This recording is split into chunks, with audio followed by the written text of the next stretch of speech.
여러분 안녕하십니까? 이어서 춘천에서 전해드립니다. 춘천의 한 업체에서 코로나19 확진자 4명이 발생하는 등 오늘도 춘천에서 5명의 확진 환자가 나왔습니다.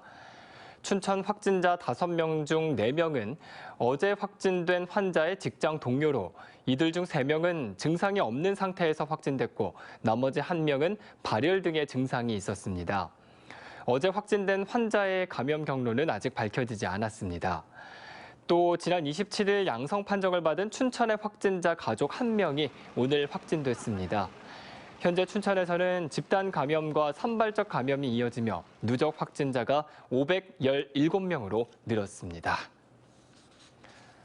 소방장비를 특정 업체와 계약하도록 지시했다는 의혹이 불거진 김충식 전 강원도 소방본부장에 대한 구속영장이 기각됐습니다. 춘천지방법원은 오늘 새벽 직권남용과 청탁금지법 위반 등의 혐의로 청구된 김 전 본부장에 대한 구속영장을 기각했습니다. 법원은 현 단계의 수사 기록만으로는 피의자의 방어권 보장과 불구속 수사 원칙을 양보할 정도의 도주 증거를 인멸 우려가 있다는 점이 소명됐다고 보기 어렵다고 밝혔습니다. 강원도의 수건 철도망 중 일부가 4차 국가철도망 구축 계획에 포함됐습니다. 국토교통부는 제4차 국가철도망 구축 계획이 철도산업위원회의 심의를 거쳐 최종 확정됐다고 밝혔습니다. 4차 국가철도망 구축 계획에는 용문 홍천과 삼척 강릉, 원주 연결선, 동해 신항선 등 4개의 신규 사업과 추가 검토 사업으로 원주 춘천, 제천 삼척, 연천 월정리 사업이 반영됐습니다.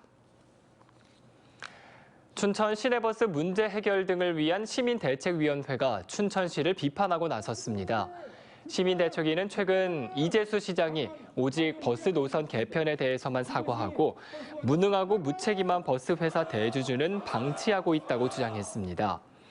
또 최근에도 시내버스 결행이 발생하고 있다며 이런 문제를 해결하기 위해서는 버스 공영제가 빨리 도입돼야 한다고 밝혔습니다.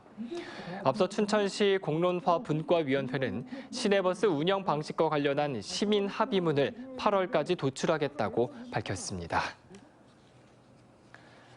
강원도와 강원신용보증재단은 폐업 소상공인 중소기업 지원을 위해 브릿지 보증을 내일부터 시행합니다.